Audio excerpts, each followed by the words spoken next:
understanding where I'm come from, how far I've come, all the good that I've done. Life is full of wonders, and life is very beautiful. Hey everyone, welcome to the Highest Version Podcast. I'm your host, Randy and Lien, and on this podcast, we talk about falling in love with the process of getting better every day, becoming the highest version of ourselves. Today's guest is Lien Huang. Me and Lien met through our college dance performance team, UMass Altitude's 5 Dirty crew, where we actually both had leadership positions. I was president 1 year, she was team captain for many years, and led us to very much success. She graduated with a major in communications from UMass Amherst. And I like to say from 1 second, she's a baddie dancer. The next second, she's my weird best friend, which is what I love. As we've grown our friendship as best friends, we've created a very safe space with each other that's filled with truth, clarity, and fun-filled memories. Now she currently lives in New York and is starting a whole new life journey. So let's welcome Lien. Hi. How you feeling? I know you're a little bit nervous, but you're okay. You're okay. How are you doing? Thanks for coming. Yes. Thanks for coming on the podcast. And I know it's a long travel from New York, and I know obviously you're here for family, but I'm glad you're also making time to do this. How's it feel? I'm very excited. I'm very thankful to be a part of this. Seeing you kind of relaunch all of this branding, highest version, and taking it very serious has been very nice to see. I'm very excited for you. I know it's gonna do great wonders. Thank you. Yeah. Yeah, I know you've been one of the big supporters in like obviously me relaunching this, and yeah, it's been a huge just like all effort, all in to really see what could come out of it and like the impact that I can hopefully make and my team can make. So yeah. So before we get into anything, let's get into the Funko Pop of the episode. And it's no surprise that the Funko Pop is Jungkook. Just a quick backstory is when I met Lien, this is like what, second semester freshman year, right? Is that when you transferred to UMass? And I basically at this point, like I didn't really know much about like Asian culture and like other things outside of like what I typically see through media. I think it was after auditions and like we knew we made it on the team together. Or no, I know you joined on the team, and I was like, oh hey, like that's the girl that made on the team. And she walks in probably 5 minutes late for our comm class. I was always late. But anyways, I was like, oh, like, hey, like, do you want to like study for our next upcoming exam, right? And she's like, yeah, sure. So I was like, oh, like come over like my dorm, whatever. This girl walks in with like so many like snacks and stuff. It was I think it was like the dried spicy ramen. Yeah. And I was like, what is this? But anyways, she was like, oh, like, do you listen to K-pop? And I'm like, no, like I've listened to like Taeyang and like Big Bang, like, but that was like a while ago. But oh, let me put on some music. And she's like, oh, I don't know which one to pick. All my playlists are after like Korean foods, like tteokbokki, like kimchi. And I was like, what? Green grape soju. Yeah. And then she brought up BTS, and I was like, oh, like I never really heard this group before. So she's actually the one that introduced me to BTS and made me like a BTS ARMY fan. And of course, our stan is Jungkook, who we deeply, deeply love. So yes. I know I think there was many possibilities I could have gone with this. I've asked around. I've asked Daniel and Jen. He brought up a character from Demon Slayer, but it was the main character, but I was like, do you remember? I don't remember. And then I was thinking of getting you Eren from Attack on Titan. Oh, so I definitely should have done that one. No. Jungkook is, I feel like, a very soft spot for us. Yeah, I think it's an embodiment of a good spark to our relationship. You know what I mean? Yeah. And I texted you the other day. I was like, "Hey, Jungkook's pretty fine." You really did, and I was like, "Hold up, let me play it back. Let me watch some more videos because it's been a while." Yeah, because I feel like they went on their military military service. Yeah. So I feel like a lot of them are doing different things, and I think with like everything that's happened, I've just been kind of going away from I just really haven't been as invested in BTS. Yeah. But no, this is a good reminder of my roots. where I've come from, what I need in my life. Yes, what you truly need in what I life. need in my life. But Yes. let's go into kind of your story. I feel like this is a part that I told you that I don't really know about, and I think it's like high school Lien and how Yes. that was, because I know you grew up in Lexington, Yes. which is also a predominantly white town, if I'm correct, and I had the same. So I'm kind of interested to hear about like how your high school experience was and any, I wouldn't say struggles, but anything like you kind of faced being like a minority in school. I feel like it's kind of interesting because growing up in Lexington, it's actually not predominantly white Caucasian. There's a lot of different other minorities, but it is mostly white. And just growing up in that town, the friends that I made, they were actually all more white and Caucasian. Which I don't think it didn't really affect me too much until later in high school, where I think it really hit me because of the social climb. Because as you get older, I feel like there's always this. I think when you're young, you feel like everything revolves around friends. Like everything is very For sure. like where I stand in high school, like who I am in high school. And it got to the point where I felt based off of my race, I felt very outcast because most of my friends were, or all of my friends actually were Caucasian white. And it really never affected me, like I said in the beginning, or when I was younger. But then a few things happened where like I was less just because I was Asian, because I looked different. I had the whole, like I started dyeing my hair like blonde, like it was crazy. Is this where your dyeing addiction came from? Yeah, it all started. That is my trauma. No, I think it was definitely really nice. I grew up in a very comfortable town, very safe town.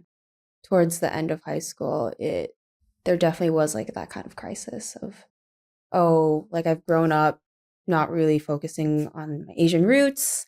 And then all of a sudden I feel like, holy crap, who am I? Because all my friends are white. Like, what do I do? Like all this type of like debate in my head. And then based off of what had happened, I felt like a lot of it influenced the way that I approached friendship. I think for some time it was very hard for me to open up towards girls in general because of the things that happened. Like when you look back onto it, it's obviously not a big. It's just some high school. It's just high school. You know, like everyone just wants to be popular. Everyone wants to be a part of like the cooler upperclassmen group. They want to be that upperclassmen group. Yeah. It's obviously not a big deal in comparison to everything else that's more important in life, but in that moment it is so important and it does affect you and it does have consequences. My consequences was it was just very hard to open up to specifically female, like girls, like developing those friendships. Girls are nice, but I feel like they could be mean. I feel like I've heard that saying before. Yeah, I think I think all girls have very good intentions, but I think certain things can be miscommunicated, can just go the wrong way. But it definitely had affected me, my individualism, how I approached future friendships, future relationships, as well as just I never really was into that, like my Chinese culture. Like I didn't like eating noodles. Interesting. Like I didn't. But you like, love noodles now. Yeah, no, that's the thing. That's crazy because I think when college hit, when like BTS, like K-pop, that really clicked in my head, and that's when I like really started like owning like my ethnicity and like what comes with my culture. Because I think a lot of the things in the past, like I've shunned, or not shunned, but I've like kind of turned the other cheek. But with time, you see family, you see the traditions, the little like baisans that my parents do, like the small things that make up who we are, like culturally. I feel like it's so beautiful. And it's like a really nice thing to make sure you identify with and you understand and carry on. Do you want to specify like what happened or like I think, yeah, no, I think it was just this incident of, so growing up, I had like this 4 other girls, super sweet. Like it was very good friendship, very young, reckless, stupid, just very fun. But I think as time went on throughout high school, I think there was more of a shift in their mindset to kind of be a part of that popular group. Okay. Like that group of popular girls. Like I think we all were friends with them, but I think they really wanted to like get in deep. Mhm. Being surrounded by like a huge group of people that were essentially like all white and like Caucasian, and me the only person like of color with black hair. Like it just like I felt very like I always felt like I was sticking out. And I think if you know me, I don't like to stick out too much. Yeah. I think it's a little different when you're like at the club and like oh yeah popping off. Yeah, when you're at the club, you surely want to stick out. No, it's not even that. It's just I don't like a lot of attention to myself, and I just felt very like out of place, and I felt like they were trying to prioritize other people over me, and because they wanted to fit in that popular. Yes, yeah, and I think that obviously hit my self-esteem, like my wonder, like, oh, like why are they trying to prioritize these people? Like, and the only thing at that time I could really think of was, oh, it's like the cool popular girls and they all look the same, and then there's me, you know. Obviously it was probably like a combination of their end but also my end. And that's like accountability, which is maybe I was just in my head, right? Like a lot of the things I feel like we go through daily, it's because of our own voices. It's the things that we create that are not necessarily true. And I feel like most of the time the voices or the thoughts that we have, I think we tend to sabotage ourselves a lot. Especially because like our brain its main function is to keep us safe. So those voices may say things that like, oh, like, and maybe in your example, like, oh, like they're trying to get rid of you. And like, your brain's trying to like just keep you safe. But like in reality, that might not be the case. They just like, maybe they wanted at that time, they want to branch out to friends or like want to do something for themselves. And like your brain's like, oh, like, no, they're just trying to get rid of you. Just this is like, it's me, like I am different, you know? And I think to a certain extent that was true. Like I was different, but I think also like it's, like you said, maybe they just wanted to branch out. Like, make new friends, do new things, which is totally fine. Like that's like as you should, right? So I think it was young me wasn't able to really differentiate, is this me? Is this them? Like what is up to me to decide? Or like what is up to me to really make it my own problem? Does that make sense? Yeah. No, but it was very diverse. Like it wasn't very diverse. Like Lexington's a very rich town. A lot of people moved there for the education system. So it was diverse in the sense in which like there were also people of like similar background to me there. But for some other reason, I just never really got into that. And I think it was just growing up, all my friends were like starting in elementary school, like little baby, you know? All my friends were white. And so I think that just carried on, you know? Yeah, which kind of just happens and it's fine. Like it's I think it's like when you get into like senior year or junior year of high school, you kind of notice like, I guess what makes you different. At least for me, like my friends would be like, oh, like, do you want to like sleep over this weekend? I was like, oh, I gotta ask my parents. And they're like, well, you gotta ask your parents. Yeah. And it's like I could not. Like I could never do any of those things. Yeah. Your dad's also protective of you too. So so that there's also that factor. I mean, but I think it is just like a different type of, like I think growing up it was that whole, and obviously it differs. It's not just because we're Asian or they're white or something. But I think mostly for our culture, there's this huge thing of like respect, listening to your parents. Like your parents know best. Yeah. Because they've gone through it. Yeah. And it's just true. They've lived longer than us. They've had more experience. There is that like guiltiness of like I need to do what my parents want. I need to listen to what they say. I don't know about you, but like obviously I didn't. You didn't rebel? No, I did you rebel? Oh yeah, 100%. No, I was wow. All right, give me a story then. Nope.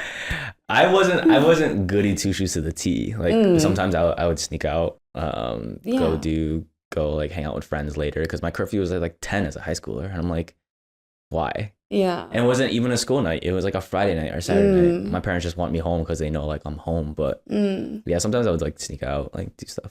That's to the extent Yeah. that I did. But Yeah. I don't think that was like maybe like a few instances. I don't think it's anything more than that. I mean, I feel like that's pretty like to sneak out is like a huge because the consequences. Yeah, no, it's of huge. them finding out, Yeah, like for it's sure. it's a whole other. Yeah, you know? for sure. Yeah, but my friends would be like, "Oh, like what are you doing?" And it's like 11, and I'm like, I'm still up, probably just like on my phone. Yeah. And I'm like, oh, like I can't sleep yet, so I might as well like keep going out. And there's nothing to really do in my town. Yeah, because I feel like yours it's relatively safe, right? Yeah, no, it's it's small. safe. It's safe. It's small, like rural town in Connecticut, so it's like it wasn't that bad at all. So do you sneak out too? I didn't sneak out. I think it was just more of, yeah, no, I don't think I ever snuck out. But but I think it was just like I'd always be out like every single night, like with my friends, like doing like I think I grew up fairly lucky. Like my parents weren't like very like aggressive to the sense where it's like you have to like study like A plus, like blah blah, like but they were I guess traditional in the sense in which you like should stay at home, eat at home, study, like home is the best place to be, like why are you always out? And there are a lot of times, especially as I like towards the end of high school where I was constantly out. Like my friends would pick me up, we'd go out, we'd do whatever. Like nothing crazy. Like I think it was just like spending money, like going out to dinner, like doing all these types of things. Yeah, just hanging out. Exactly. Yeah. And it's not bad compared to like what other people have done, but I think to at least my parents and maybe probably even yours or others, like it's not good. Yeah, you should stay home, you should study, you should be with family, like all that type of stuff. Yeah. I mean, they asked me the same question too. My mom was like, "Why are you always going out?" And I was like, "Because I need a life, mom. Like, I can't just stay home like all the time." Plus, at that time, like my family, there's like family turmoil, like especially in high school. So I was just like, "Well, I don't want to be around home to like be in that like space." Right. So yeah, that's why like I tried to escape a lot. Did you ever? Because I know you said you bleached your hair in high school. Were you trying to reach a certain beauty standard? Like, was there ever a time where you felt like insecure about like how you look besides like what you've already discussed, or did you just bleach your hair just to say fuck it? Probably. Okay. I think I got highlights one time, and it just highlights one time. Yeah, I don't do highlights anymore. It's like if you dye your hair, you might as well do the whole thing. You're paying the same thing. Like that. Give me the whole shit. I didn't see a picture of you in highlights. It was very low key. Okay. But then it went like full blonde. Yeah. But then when we met in college, your shit was white. It was white. It was white. It was thin. It was breaking off. It was like 2 pieces of hair. But no, I mean, there probably were obviously like beauty standards I was trying to like get to. But even so, like I guess like past like friendships, like like crushes and like all that type of stuff. Like it was very like based off of how I grew up. Like I tend to like a certain type more, and obviously as a person of like color or like Asian, it's not necessarily like their standard. Obviously this is like very skewed because this is like high school me thinking, right? Like it's not the case right now, but back then like that's what I was thinking. So I definitely did modify a bit of myself. Nothing crazy, but I guess like a hair is like one thing. Yeah. But it wasn't anything too crazy. Okay. Yeah. I'm not sure if you felt that way as a man. I mean, I did sort of. Like in high school there was just like a thing I had to get past mentally in order to ask out my crush. Like I had to talk through with myself about like, hey, like their type could be like the blonde hair, blue-eyed guy. And I'm coming in as like Asian, black hair, dark brown eyes. There's nothing to see me from past that. So I just had to like I think I was telling someone, but I didn't ask that my crush out unless I knew that they liked me back because of that. You don't want to take the risk. Yeah. I think it's multiple things, right? It's the fear of rejection plus like having that insecurity about like, well, I'm not your typical main type of stuff. And like I'm pretty sure my exes are like, well, you dated me and stuff like that. I was like, well, yeah, but like before I had to kind of get through this part so that, even like, in a public eye, right? Like you kind of think about that too, how you guys look together as a couple. Right. And like you want it to be unison and like cohesive. And right. I think I was just like so like afraid of that, right? Like what would their parents think of me? Like and just like, yeah, I think like what their parents would think of me and how they would want their daughter to right. like the kind of person they want to be with. Yeah. My parents, luckily, and my brother have taught me so much about having good manners and like talking to parents, talking to adult figures. Cause I would always like go up to the dad first and like, shake their hand and be like, hi, Mr. Whatever. Nice to meet you. Did you do the double hand, like the hand and the I elbow? did. What I did. No, I did hand. Yeah. Because it's so nice to meet you. That's always so nice. I feel like when someone shakes your hand and they do like, it's not even just like a this, they like actually like cup your hand. Yeah. I feel like it's like, whoa. in your business world, you're like, whoa. Like, holy crap, give me a second. But like the thing that I didn't understand is when my friends called their parents like by their first names. Did you ever do that? Like, did you like like your friends like mom, you'd be like, what's up, Patricia? Like, you would call them? No, I was like hi. That like they would call their own mom and dad like by their first name. Really? Like they would walk through the door like, what's up, Pat? And I'm like, who's what? Pat? Yeah, I was like, what? And I was like, oh, hi, Mr. Whatever. I couldn't. It's just like for me, it's like again being taught about like authority and like respect, and like I always had to say Mr., Mrs. Yeah. And even like even with like Michelle's dad, like I always call him like Mr. Mark, and all like the other siblings say like, well, obviously they say like dad. So I always say dad or like his first name Chuck, and I'm like, I can't, like I can never say that because I feel like I'm super disrespecting like his name and stuff like that. Yeah. No, I think that's, I mean, everyone's their own person. Like everyone was raised differently, but I like completely agree with you in that sense. Like I know that you and Michelle have been dating for like a very, very long time. Like you're very close with their family. They obviously love you because you're an amazing. I hope so. No. If you're listening to this. No, they like Randy. You're a very great person. Thank you. And you've done a lot to help yourself, help Michelle, help even their family. But I think it says a lot about you to be able to continue that level of respect. To continue to call them by like Mr. Mark and everything. So I think that's great. Yeah, like keep that going. It's just all about respect for me because I want respect from them. So just kind of making sure to upkeep that. Looking back on your high school experiences, obviously like the struggles that you had. If you were, would there have been anything you could have told yourself? Like say if like you went you went to your past self in high school, like what would you tell that Lien? I feel like that's a very interesting question. I don't think I would go back, or I would go back and just watch. Just observe. Be like, whack. What the fuck are you doing?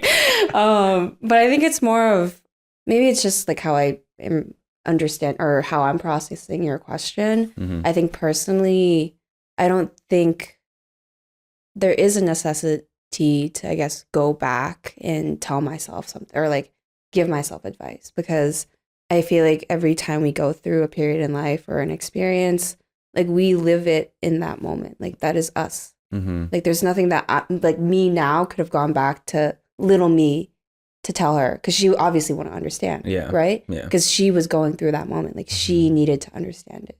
Like obviously it was hard, and ideally people don't need to go through these things, but nothing I say now could have gotten to her if I were to have said it to her back then. Yeah. Right? She'd be like, the fuck? Yeah, she's like, who? Who are you? Like, the fuck? No, but I understand your question of this idea of like what advice like essentially have you gotten from, or like what have you learned? And I think it's just like I think we go through things to go through them. It kind of makes us who we are, and it sets us up for other things in life.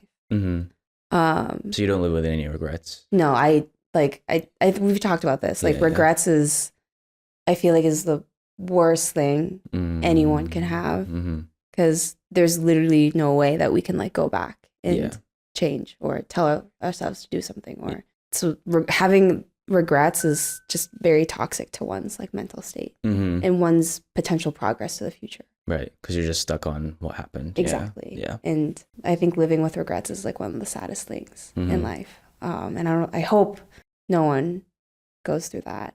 Yeah, it's definitely a tough mental thing to kind of develop, because at first, like, on my mental health journey, I definitely had regrets. But then the more I went through it, the more I talked to my therapist, I was like, oh, like, I had to go through that shit to be like the person that I am. So I think it's a very different perspective that you have, but it's a very valid perspective, because I think all of us could go back and be like, oh, what, like, we would fix something. Like, if that one thing didn't happen, then like you wouldn't be the person that you are today. Exactly. Which is a very good point. You could be like somewhere we could not be here. True. That's true.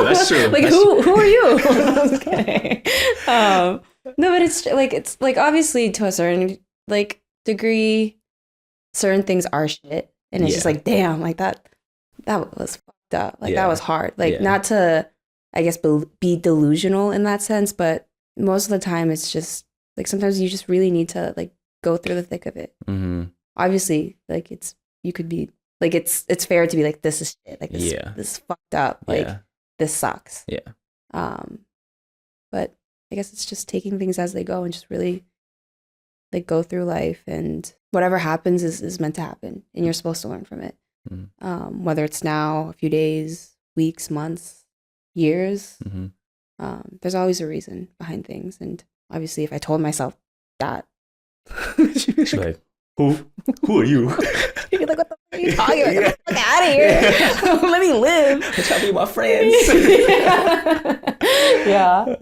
Think about the makeup of ethnicity wise to UMass. Like, it's pretty similar to Lexington, no? Or I mean, I think probably UMass is more diverse. Okay. No, but there are definitely like, in high school, like there were like more like mostly Caucasian, Asians, Hispanic, Black people. Like there were, but it was definitely like a dwindle. Yeah. And I feel like it was probably the same with UMass Amherst. Okay. So when you got, I mean, you went to Lexington, so I don't know what like. So in comparison, yeah. Yeah, no, I think it was about the same. Okay. But I think I just immersed myself in more Asian things.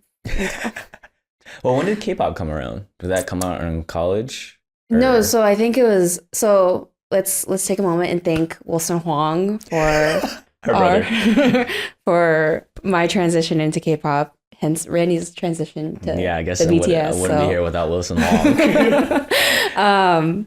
No, because Wilson, when I was in high school, Wilson was at UMass Amherst. Yeah. And he was a part of the dance group DBJ, which was a K-pop cover group. They just whatnot. And I remember there were many times Wilson would be like, Lien, like, come here.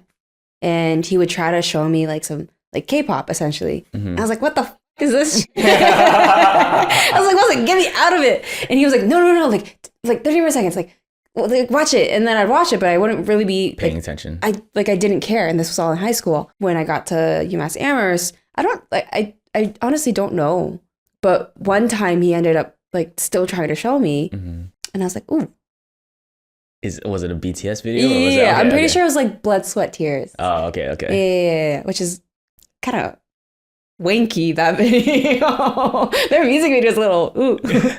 But no, I just remember him showing me, and then I was like, oh, like this is pretty decent. And then from that, I auditioned for DBJ. Can you please tell that story? Can you please tell that story? Okay, let me humble myself. I've been humbled way too much. Like, these past few months have not been it. Anyways, being that BTS was the first group that I heard of, or Wilson showed me, they had a song called DNA, very popular. And Wilson was like, you should try out for DBJ. He's like, just try it out. Like, it'll be fun. And I was like, okay. Mind you, I've never danced before. I've never had like any, like, I guess the only dance I've ever done was popping off at like my bar mitzvahs and bat mitzvahs. That was the only dance I ever did. Or don't tell me you're shaking ass about mitzvahs. Are you serious? No. No. All right, any of Lien's high school friends that had bar mitzvahs, let me know if she did it or not. I mean, I did. I definitely remember going to those events, and I loved it because I loved the dancing. Yeah. So it was a lot, like, it was just very overwhelming. And then come a part of that audition, they have like an individual, like, what's it called? Freestyle. Solo. Yes. Yeah. And so I did my solo, which was DNA BTS. My mind went completely blank. All of a sudden, I realized I was just standing there.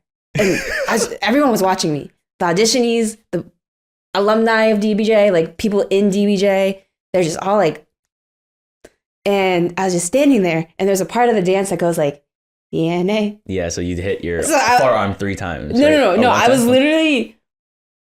But what's the move? What's the move? It was like hit.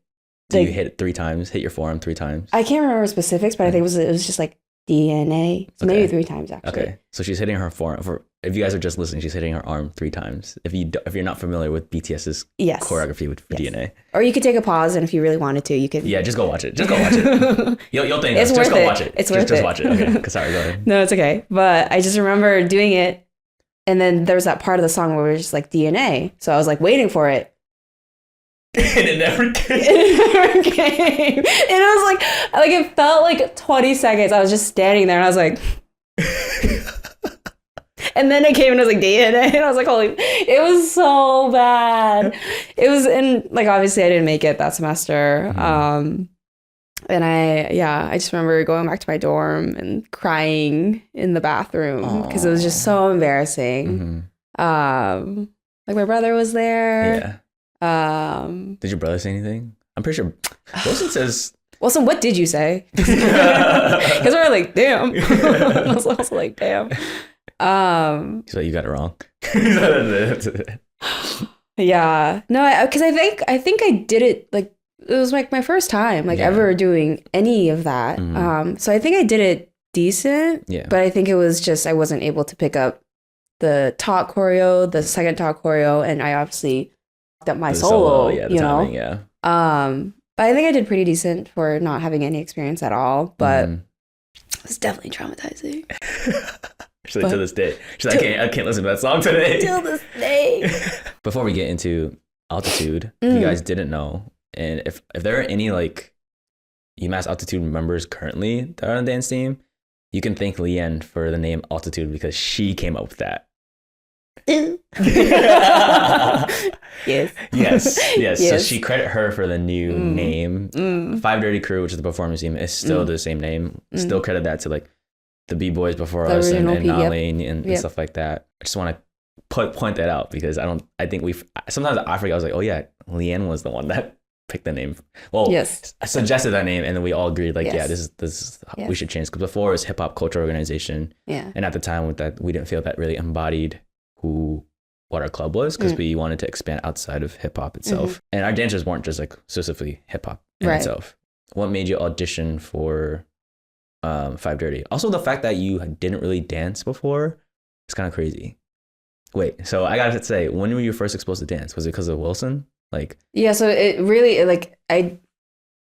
every good thing, every bad thing that's come out of UMass Amherst is our dance group. It was, to me at least, it was really it was my whole college experience. Yeah. For sure mine too. Yeah. Like, so that was a huge community. So honestly, like it really huge credit to Wilson. Like everything was, if he hadn't been that as consistent as he was with trying to show me BTS, I don't think I would have ever danced. Yes. Wow. Yeah. That talent would have been unseen. Right, but maybe that was a good thing. No. Bro, you're a crazy dancer. It's crazy. But sometimes at the club, it's a little too much. You'll be like crumping while in a circle. Everyone's like, whoa. No, not crumping, but like, well, you're having fun. That's all that matters. Yeah. But it's kind of crazy because I made fun of you so much for this back when we were dancing together because you would be like you'd be laughing, like doing like, you know, obviously being yourself and like making weird faces and stuff like that. And the second like the song goes on, bro, you're just like, she's like serious, like locked in, like full on like professional, like will seduce you face. And I'm like, what the like, how did you go from talking about, I don't know, whatever, some weird shit to like just straight on like professional dancer? Yeah. That's talent. No, It is talent. I think it's just you switch it on. I think it's just because especially like in the beginning of a choreography, there's always that little grace period where you're supposed to like do something. Yeah. I get nervous, so I just fucking What do you mean? I just stand there and just I don't know. I don't like you to lock in. I lock in when the song comes, when like the choreo starts. But before that, I'm just like a fucking dweeb. Knows no shit. It's true. That's true. Yeah. If we doing something random, even when we go back to Amherst for workshops, and like before the song starts, I'm like, "What are we doing?" And I'm just looking at like, okay. No, I always feel bad though because I think recently when I watched the videos for our choreo, you're actually like you're popping off. You know, you're like going with the music, and I'm just in the fucking corner like sides like this. So I'm sorry. It's okay. Yeah, because you pop off well. I pop off when when I have a hat and it's really low, so I can't see myself. Yes. So I just delusion. Okay, so how did Five Dirty come around? Like what made you decide to try out for the team? So first, I would like to do a little quick side note. I cannot take all of the credit for Altitude. Oh yeah. Because I think we were in a call with our e-board. Yes. And Wes, I'm pretty sure our videographer. Yep. He mentioned, I believe, something of like magnitude or something. And then from that, I was like, altitude. So I cannot take the full credit. Okay. It did not spawn out of my brain. Yes, I was influenced. What made you want to be team captain? I feel like you went through one semester and immediately you're like, take a leadership role. I think it goes back to more of, obviously I liked dancing. I was growing into it. I was learning. The main core of it is, personally, I feel like I like to have like a leadership role. Not more of like a control people, but I think more of so provide my ideas. Yeah. Provide some sort of stability. You talked about like obviously providing your ideas, and you know we can skip this if you want, but I know there was a period of time where you felt like very insecure about not like providing ideas and like the judgment behind that. I don't know if do you know what I'm talking about? I think I know what you're. Yeah. How did how did you navigate that when thinking about it, or did that come after? Like, was the insecurity there like when you applied to be team captain or not or no? I think it goes back to what had happened in high school actually. Yeah, because I feel like growing up I was very like outgoing and just like not no filter, but I was just like, you know, like very energetic, very outgoing. Elementary, middle school, parts of high school me was like that. And then the whole thing happened of the friends feeling crises, like who am I? Like what, like why do I feel so different? It's because of the way I look. Obviously that's not the case. Partly it is. When that happened in high school, I felt myself kind of not be as outgoing and be very, I don't like to speak a lot, if that makes sense. Like in a big group, I like to keep quiet. If it's more personal, that's a different story. But I think what happened in high school, I became more like encaved. I don't know if that's the right word. So I became more sheltered, didn't really speak as much, didn't want to draw too much attention to myself. And I think that kind of trickled in to being a leader because it was very hard for me to kind of vouch for myself or like vouch for my ideas because not only was I young, it was like my first semester. Yeah. Like I only had one semester under my belt. I've never did anything within a dance community growing up. Like this is the first time that I ever started. So of course, like my credibility was not there because who is she? You know?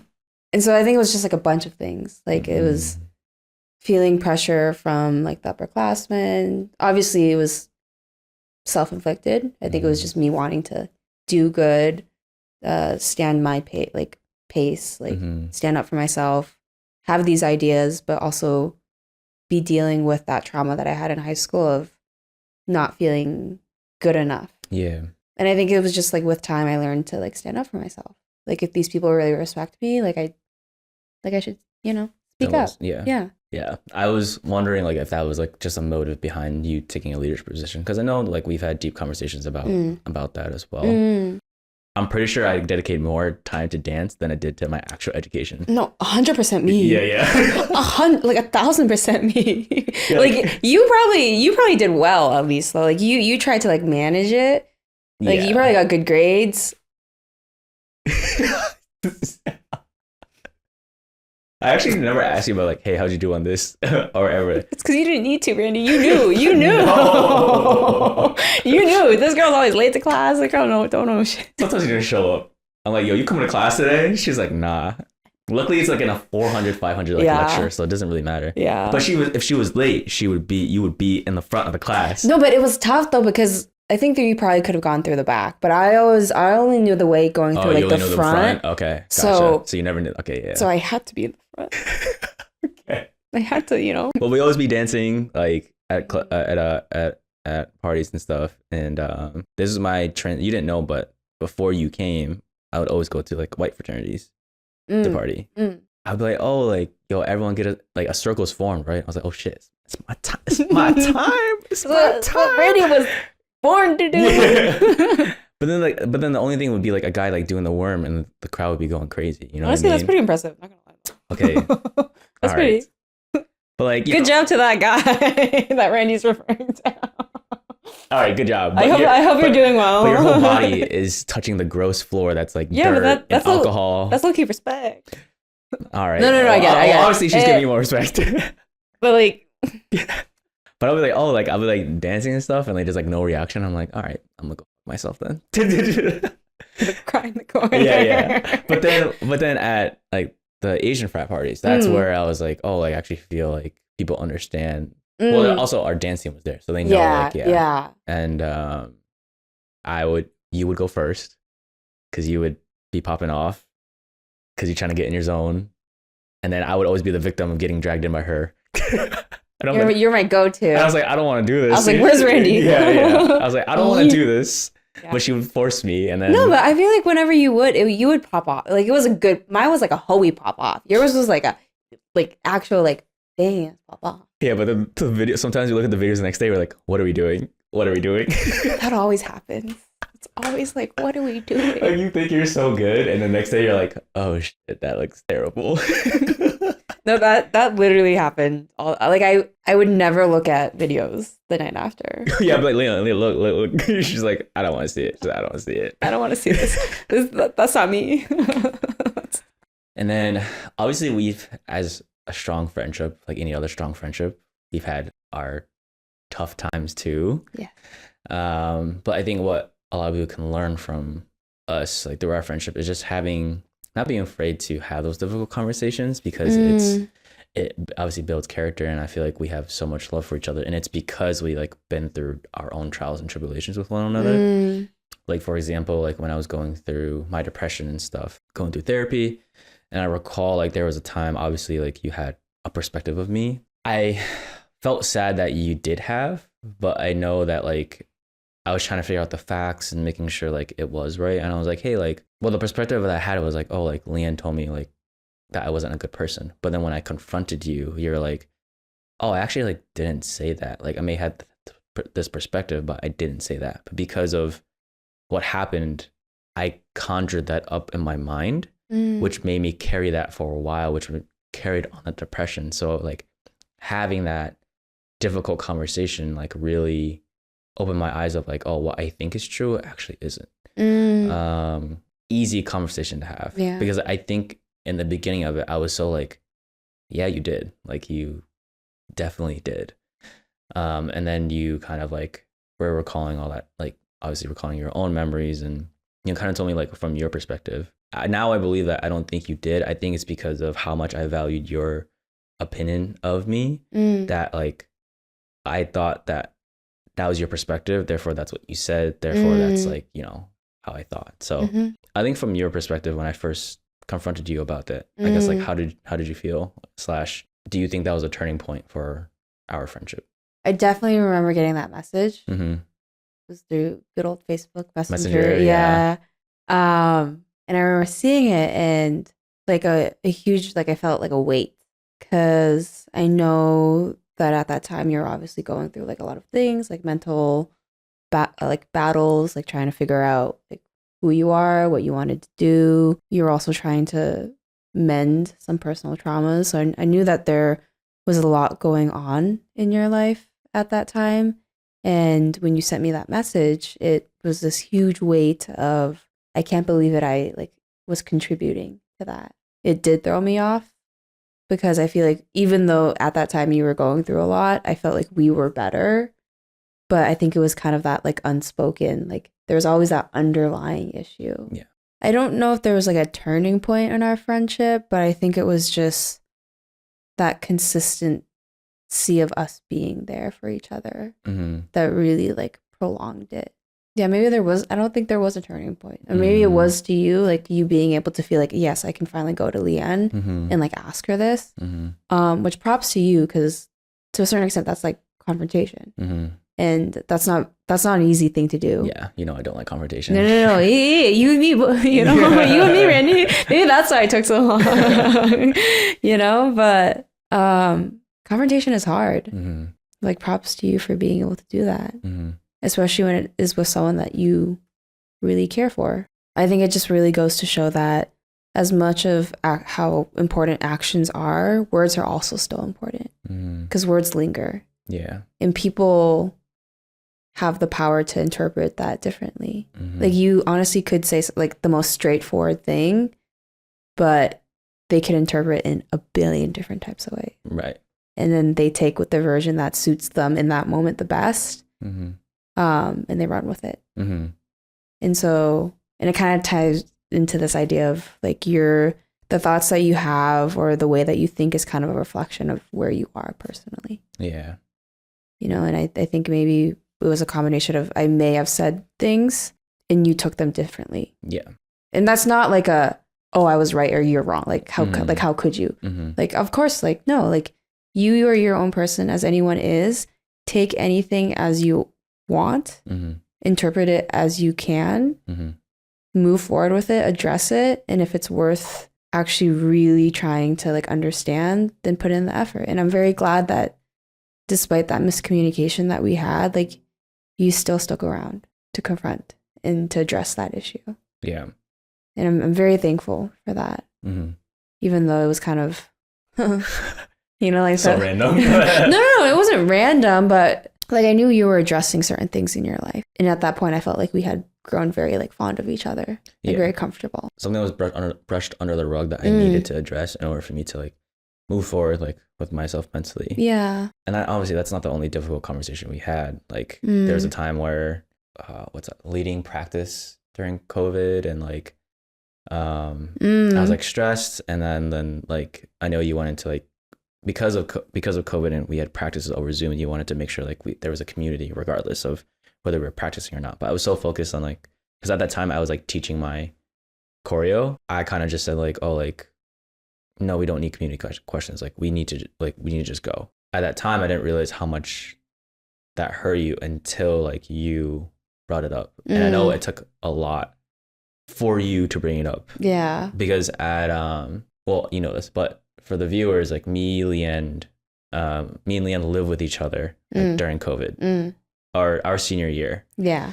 And at the time, like with who she was with, I think she was talking to that person about like confronting me. And like, I actually heard you be like, you were crying and you were like, no, I can't. And I was like, what's happening?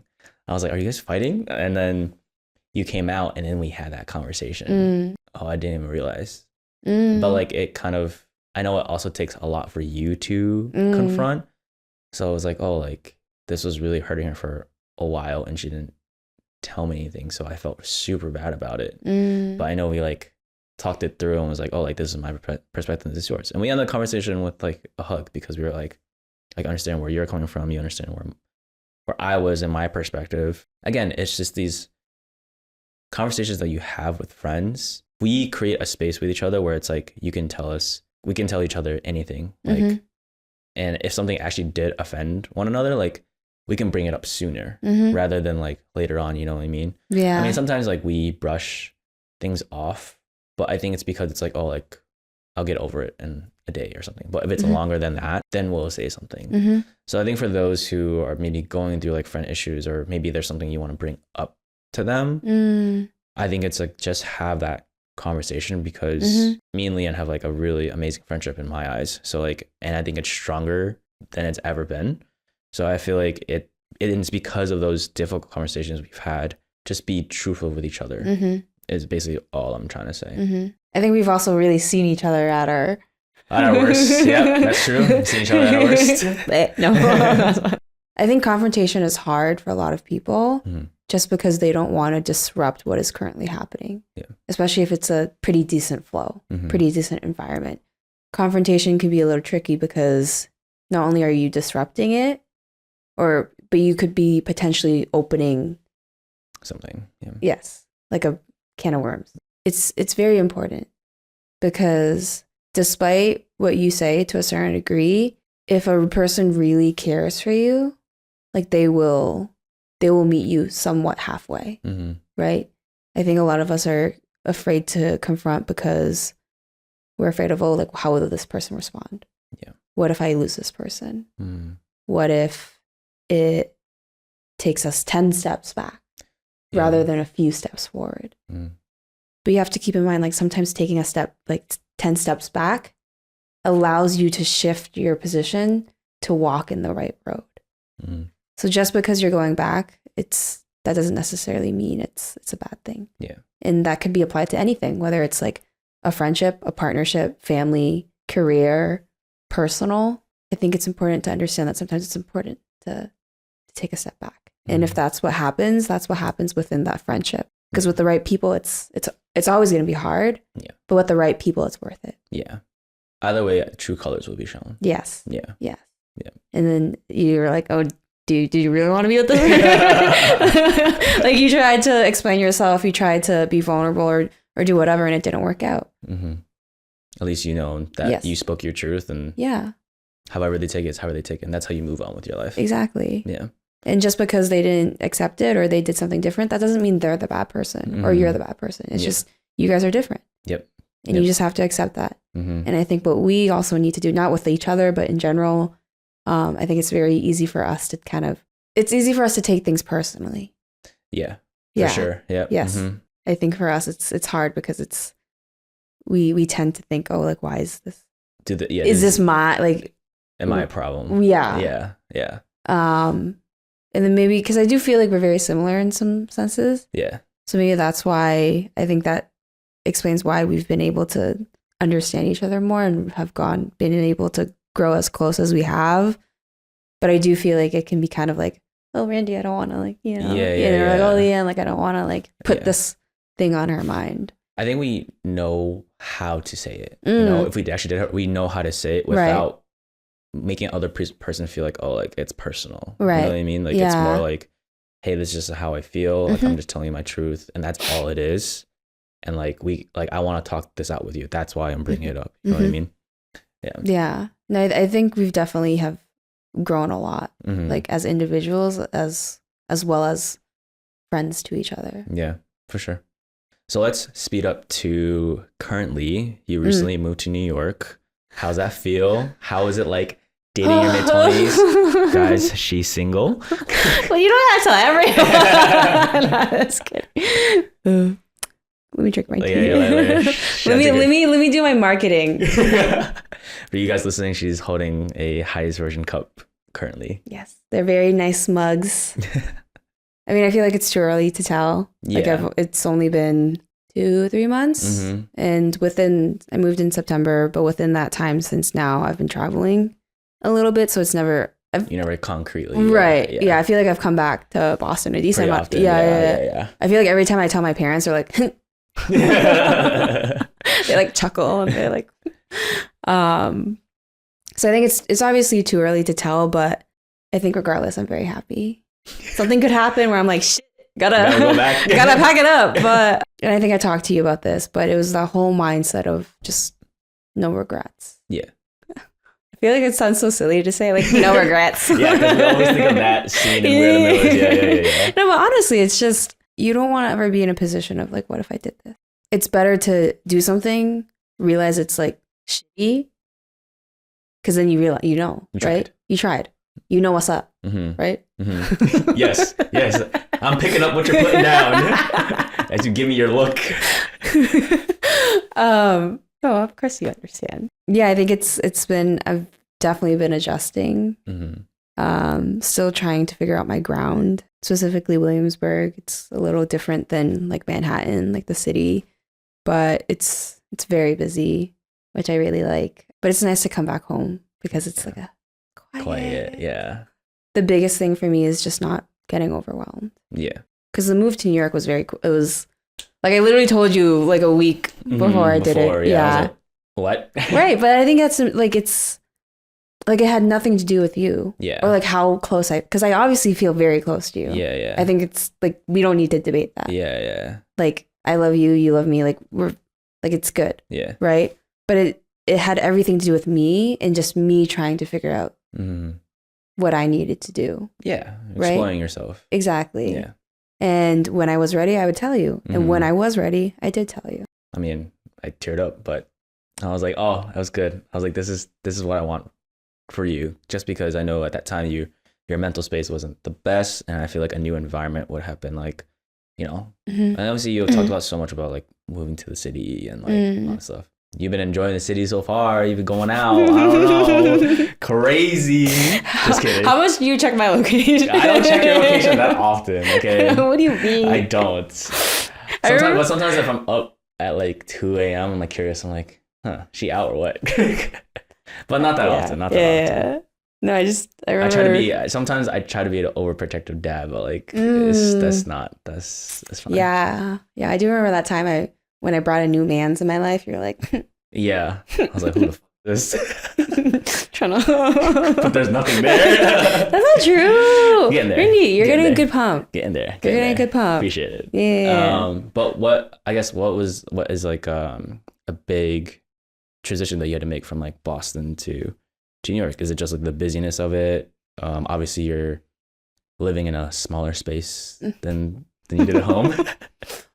Hey, your words, not mine. I literally go like here and there and I'm like, okay, out of room.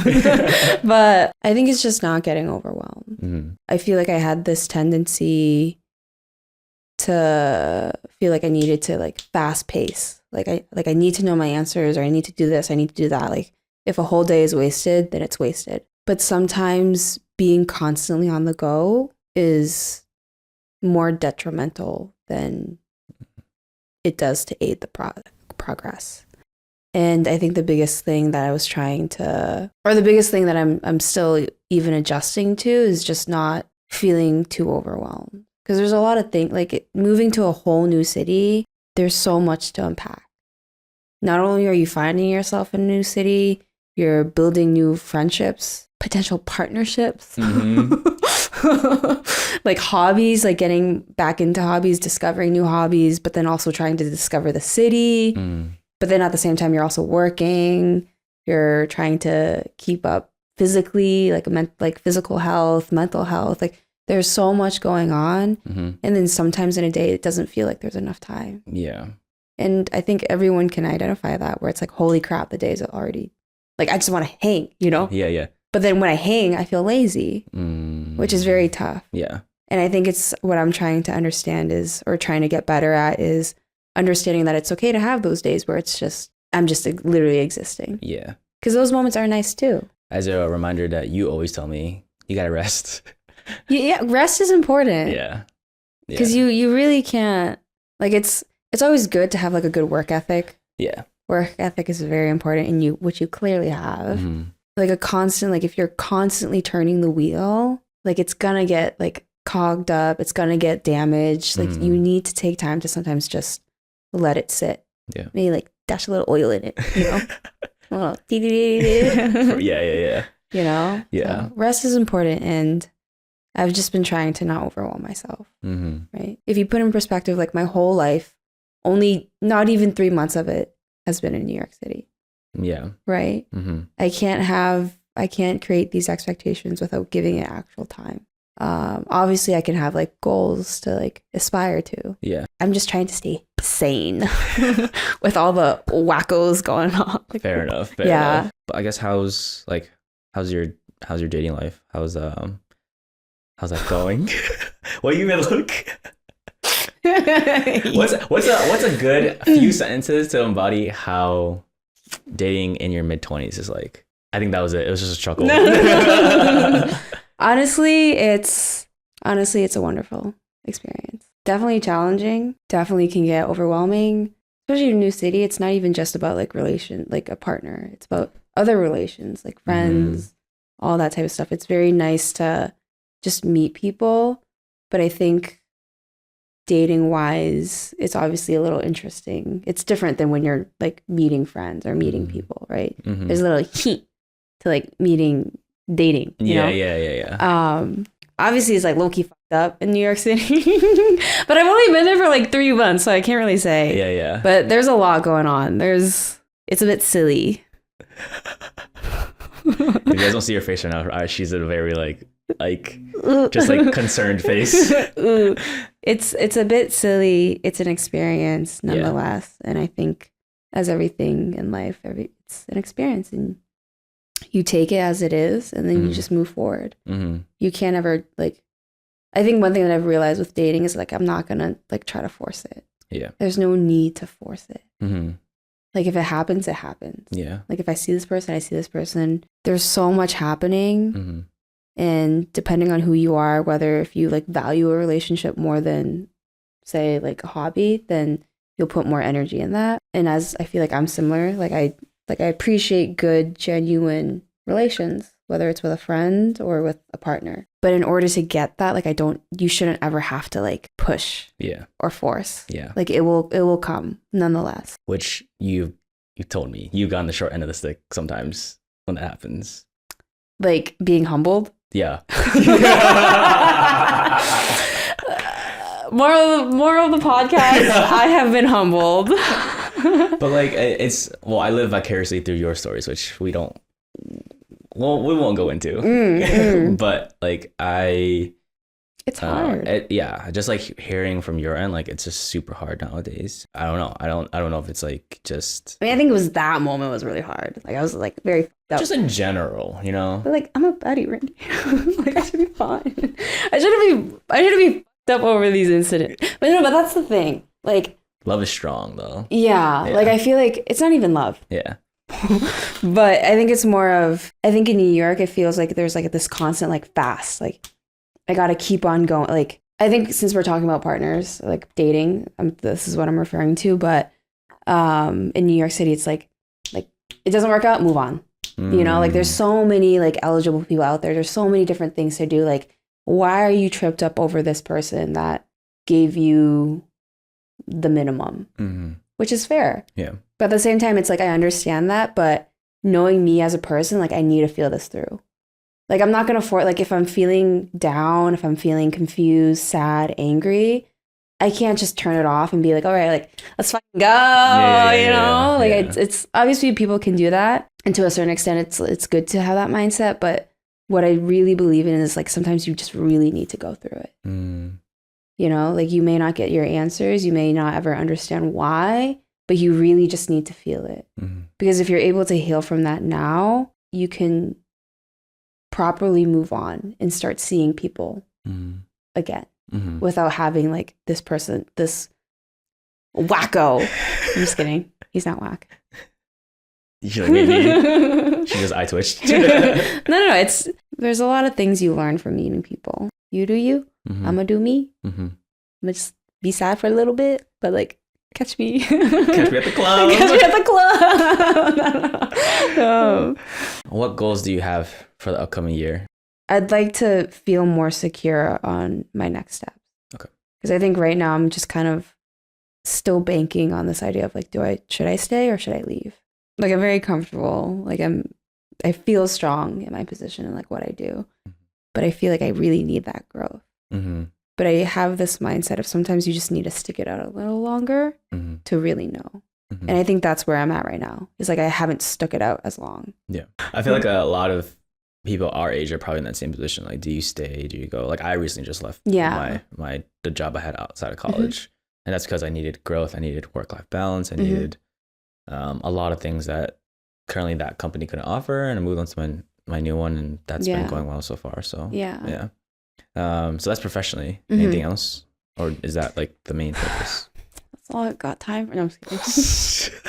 I never really have like specific goals for myself. There's a lot of things that make up a life. Like one of the things that I always strive for and hope to be is just to be happy. It's very hard to be happy. Yeah. Like it's very easy to kind of get consumed by every bad thing in life or every wrong thing. And I feel like you and me and a lot of people can kind of resonate or understand or feel this on a personal level, but it's very easy when a bad thing happens, like it's a bad thing. Yeah. It like really gets us. And you ruminate, you hang on to it. Yeah. It's very easy for us to let it consume everything. Yeah. Essentially. And trying to get better at navigating that. Like understanding where I'm come from, how far I've come, all the good that I've done, all the good I can do. Yeah. So I think it's just staying happy, giving myself grace, giving others grace. Life is full of wonders, and life is very beautiful. Sometimes it sucks. Yeah, you gotta go through that to understand that it's beautiful. No, sometimes it's like, damn, can't catch a break. A goal is just to really embody that, really live out every aspect of my life. And you gotta go to a club, a different club. It's like this is my life being beautiful. Just kidding. She's not like that.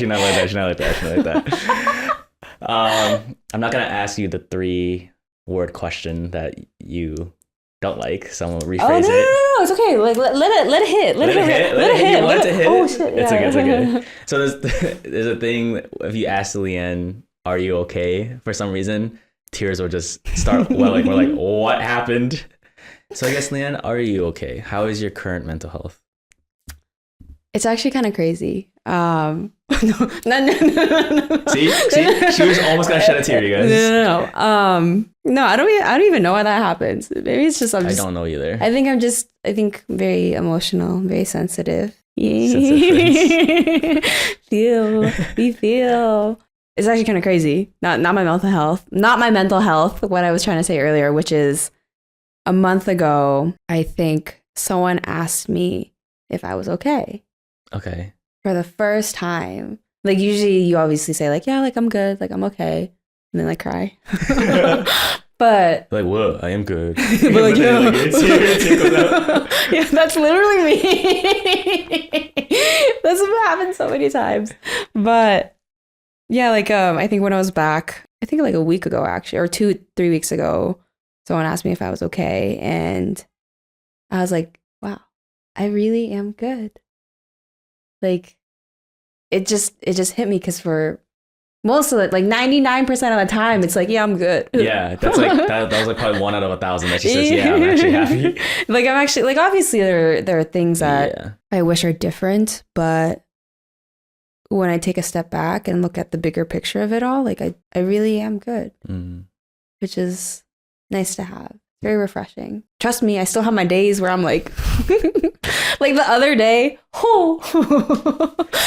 I think it was the beginning of like Tuesday this past week. You know that song, like Crank That Soulja Boy? Yeah. Yeah, well, obviously you know. I don't even know why I asked that. Dumb. Are you crying to Crank That Soulja Boy? Bro, what? No. Hear me out. There was a I think it was like within the past year or 2 years, but there's this guy that made like an emotional cover to Crank That Soulja Boy. Okay. And I was just listening to it. I just was like, I was cackling, I was crying. Oh, I know this face. Yeah, like I was feeling it. Like it felt good. What lyric made you like get emotional about it? He said Superman that hoe? It's actually Superman that actually is it hoe? It might be yo. But like that's in you. But like in that like cover, you actually like listen to the lyrics. Okay. And it's like so funny and like stupid. and this guy made it into this like emotional like cover. Okay. I definitely recommend if you have time to search Crank That parentheses Soldier Boy Taylor. I forget the last name, but just find the emotional cover. Yeah. No, it's a guy Taylor something. But I went through it like a few days ago. That's crazy. That's crazy. That's so crazy. That's like there's also a acoustic version of Get Low by Little John. Do you know that? No. It's like 3, 6, 9. Damn, you're fine. Maybe. Yeah. There's a cover out there like that. I just feel like those are so silly. Yeah, but when you listen to it, you're like, what the? How did I dance to this in middle school? Because it's like, he's like 3, 6, 9. Damn, you're fine. Shake it for me one more time. Get low, and he's like skeet motherfucker. And you're like, whoa, like, damn. Yeah. That's that was good, but I'm surprised you cried to that. That's crazy. No, I think it was just like I obviously was feeling it. I was feeling a little emotional. And that song came on. BRB, guys.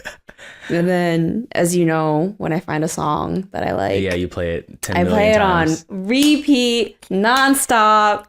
You didn't pull up in that song though. Yo, she pulled up to the studio, and it was legit. It was pop up on the swag, tear my swag off. And I was like, yo, this girl's really hyping herself for this podcast. I was like, it was a good song. My roommates and I, we came across it like 2 weeks ago, and it's just been a. She also repeats the songs, the lyrics. When we lived together, she kept saying, somebody come get her. She's dancing like a stripper.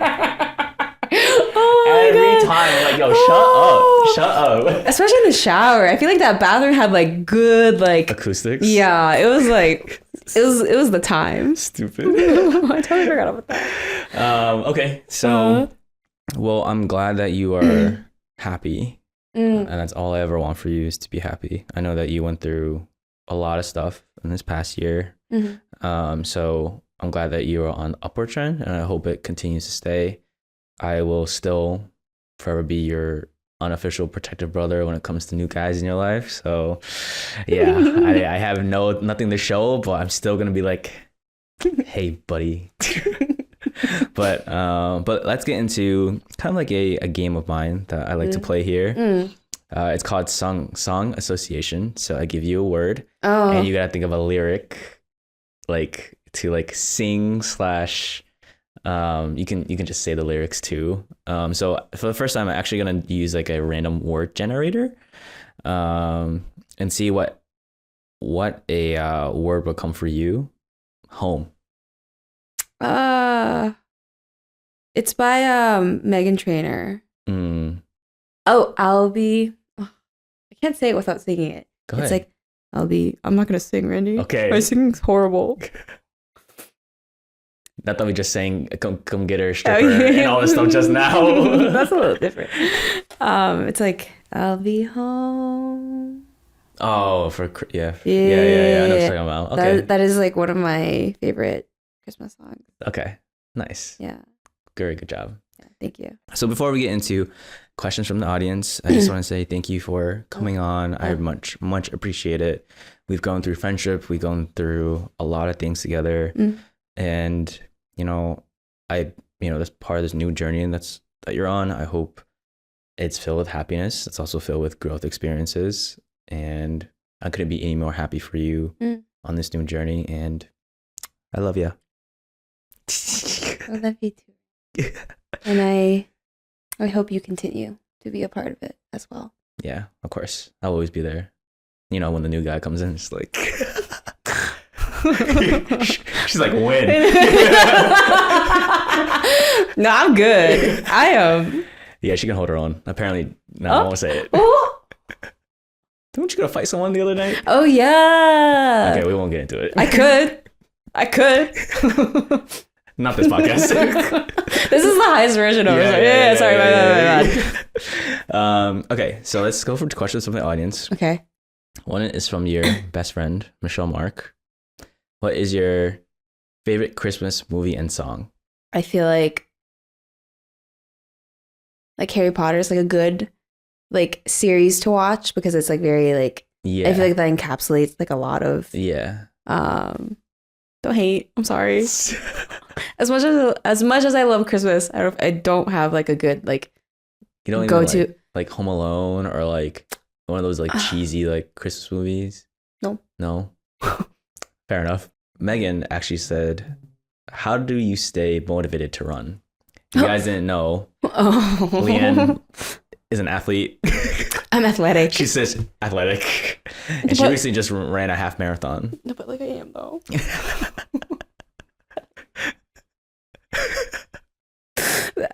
There's a lot of things I'm kind of confused about in life, like still trying to work out. And one of them is but one thing I am for sure. No, for sure. You're athletic. You said I'm just kidding. I'm just kidding. I mean, like there's obviously things that like I'm not like good at or like it's harder for me to, but I think it's because I grew up with two older brothers. Yeah. So we played a lot of sports. Right. I've always liked being like active, doing all that type of stuff. So like after a run, you feel so good. Like it can turn a shitty day into like, hey, it ain't that bad. Life is pretty good. The ability to get outside. And especially for me, like being in New York City, it's a great way to see the city. Like I know that I will be better after my run. What people don't realize is with a run, it doesn't have to be hard. Like you can literally run like 13 minutes per mile and you'll feel amazing after. So I think the biggest thing you can tell yourself to kind of stay motivated to running is just to know that this will better you. This will make you feel good. And everyone deserves to feel good. Yeah. Yeah. It's sometimes those hard things on the end of it feels good. Like for me, it's like lifting. Yeah. Like I wake up early and I'm like, fuck, I gotta get going. But like after I'm like, okay, good. I have momentum for the day so I can have like more motivation to do things.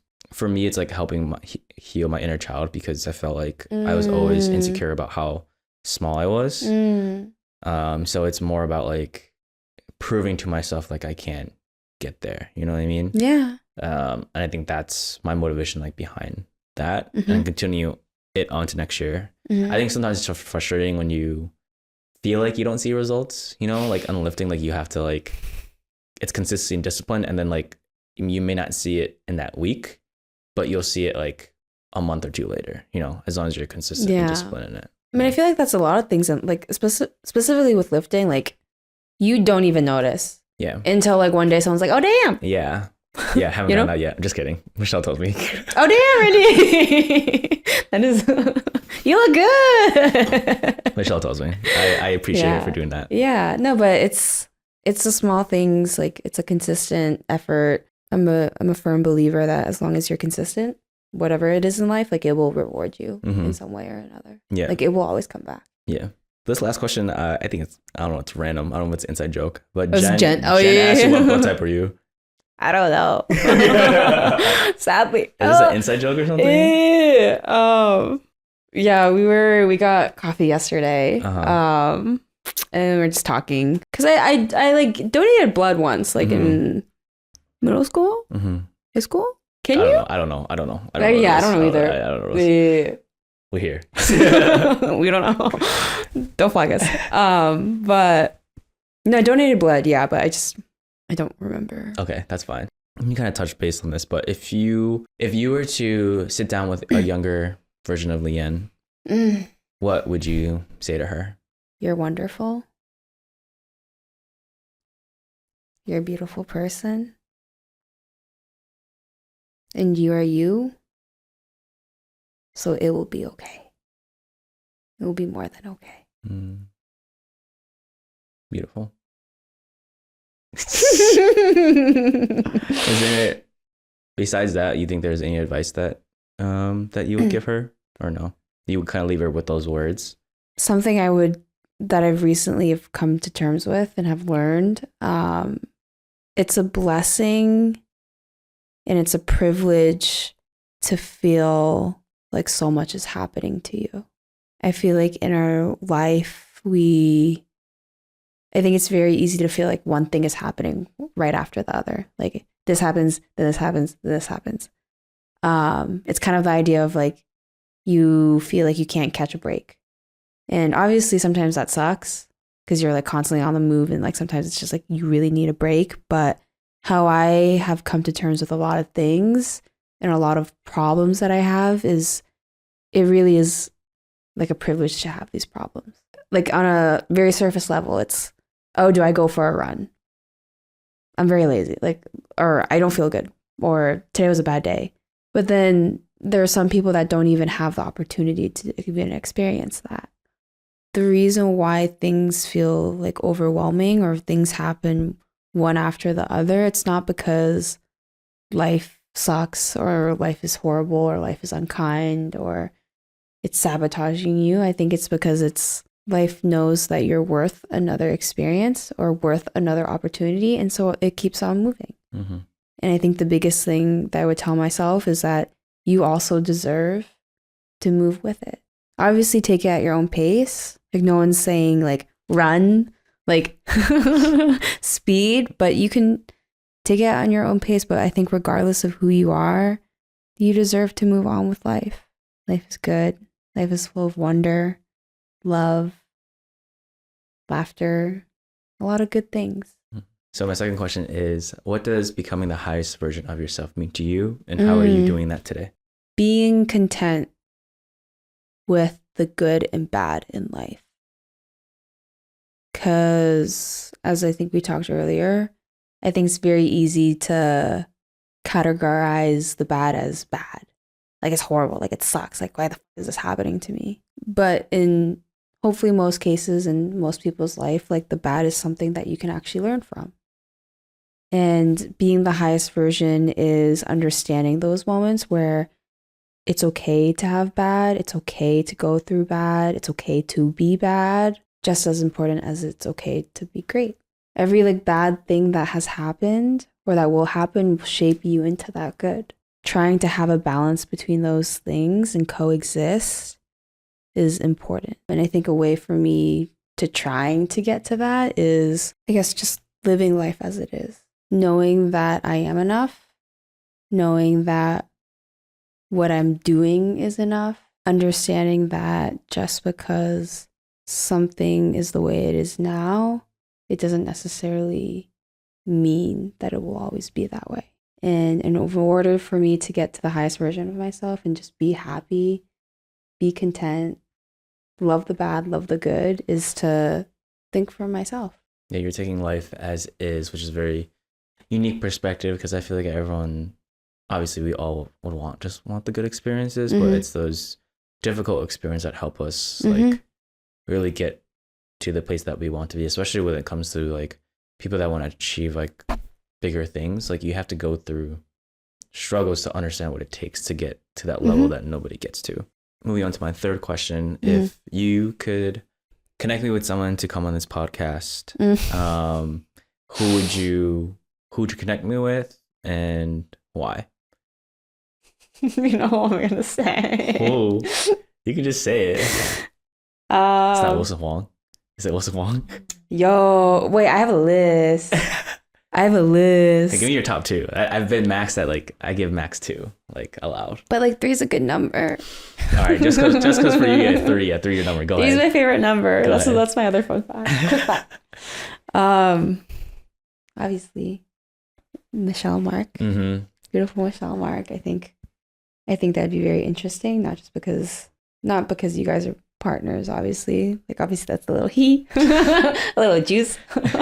But I think it's more of that girl has a lot of knowledge, and I think it'd be very nice to hear her. I was gonna say just Daniel Huang for like the giggle. Daniel has good things to say though. No, that's the thing though. Like he like I feel like there are so many times where he would just drop like really good like Lien, like not even like factual things of like stop like fucking around, like save money, like not like stupid shit like that. Like obviously that's important, but like there are a lot of things he told me like that were very like inspirational, but like in a very like clear cut, concise, like under like he said those like things to me, and I was like, Makes sense. Yeah. Mm-hmm. I'm a changed woman. This is a new me. Unlike you and me, I feel like we think similarly. Yeah. But I think he has a different perspective. Yeah. When he approaches like problems. That's why he was my VP, because he was my logical side. Yeah. He would be the logical side. I would be more like the emotional, like, feeling side. Yeah. No, he definitely made me cry. He also was one of those people everyone to a certain extent has made me cry. Well, thank you again, Lien. Thank you for coming on and sharing your story, and just, we got to hash out some old memories, which is fun. Always. But I think the biggest thing, obviously, people can learn from you is just like navigating like this new journey of, self identity, learning, like, taking life as it is. And then for both of us, it's more about like friendships and how to create a strong friendship and grow beyond that. Yeah. So again, thank you so much for coming on. I appreciate you a lot. Can't wait to see more of your journey and your growth. So you will be there. Yes, I will be there. You will be at the clothing. Yeah, you can try. that is my growth. No, in all seriousness. No. Yeah. We're good.